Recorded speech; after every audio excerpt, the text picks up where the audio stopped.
Yeah, g'day viewers. This is a follow up on my follow up that I did on Wednesday. I said I'd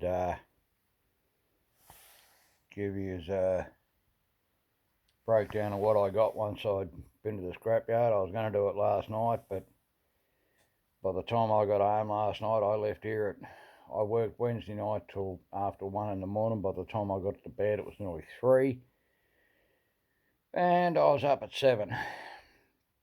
It's 760k round trip plus 3 hours at the scrapyard means by the time I got home I was well and truly Wallaby Ted's brother. I'd had enough. All I did was come home, feed me dogs, feed me and go to bed. For those of you who don't know, Wallaby Ted's brother's name's Roo, and that was me, Roothead, because I was rooted. Now the prices I was talking about the other day that I got from Ewaste Ben's video. That video was made mid-December. I mean, look, the price of scrap, it's always up and down like a bride's nightie. But this will show you how much it can change in 5 or 6 weeks. These prices here that I've written in pencil, that's what Ben was getting. He was getting $11 for Milbury. I got 12. He was getting $10.75 for Candy. Candy's clean copper, you know, pipe, chunks of copper, bus bar, all that sort of thing.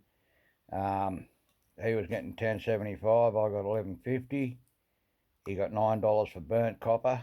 Burnt copper is the sort of wire you see on these things, and you know, copper tube that's got welds on it and what have you.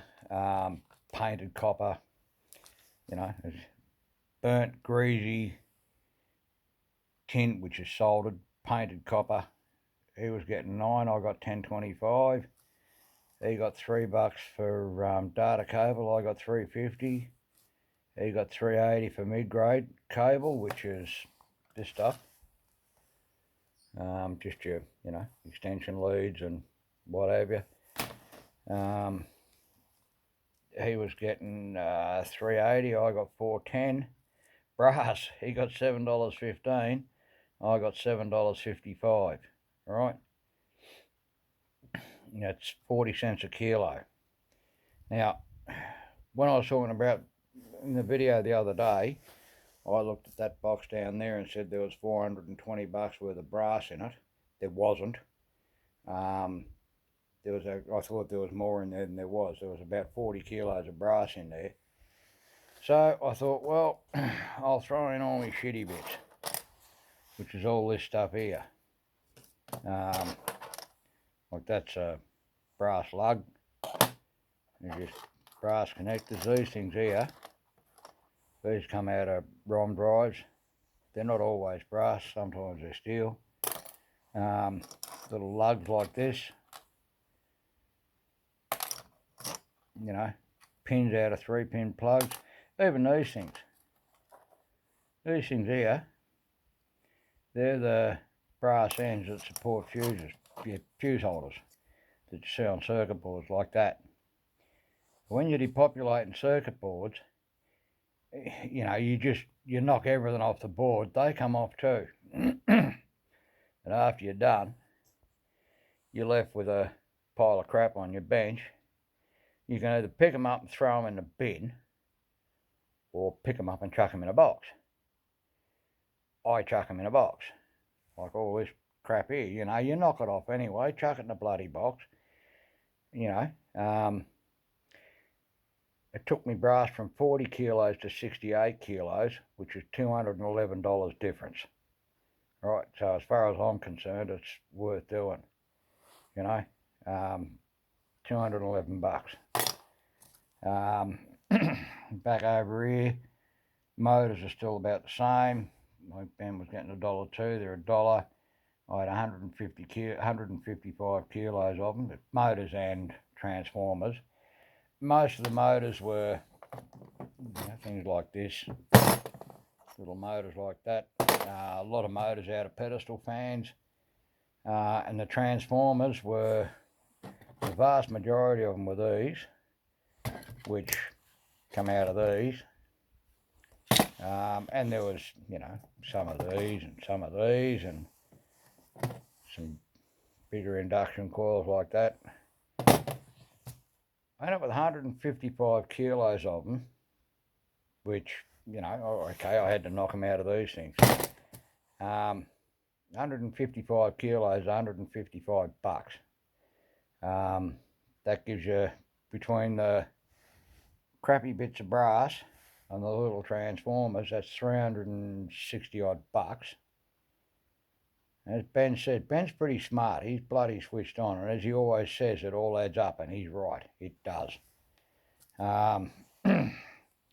Yeah, copper aluminium radiators, he was getting $3 a kilo for them. They're like your heat sinks that come off the top of your CPUs, and copper aluminium radiators out of air conditioners and that sort of thing. He was getting $3 a kilo. I got $5.50 a kilo, and the rest's aluminium and batteries, which are basically the same.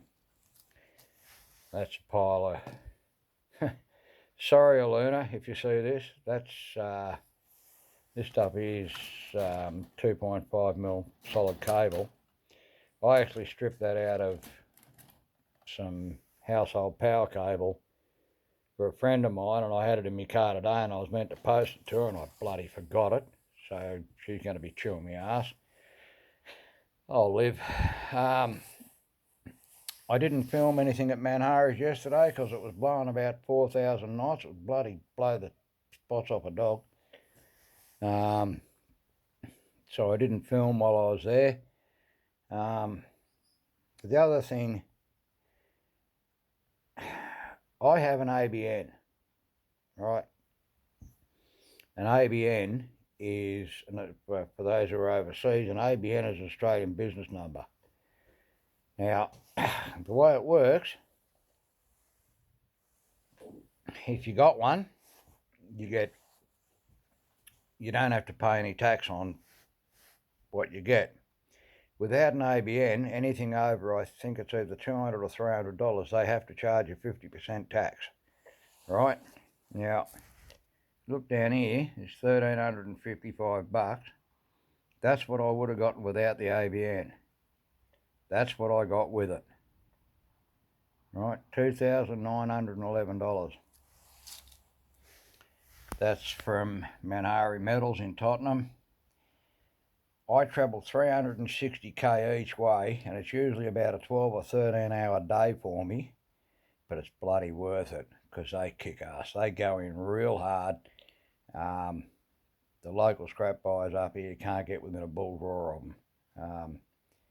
They're definitely worth going to. So yeah, that's how we went.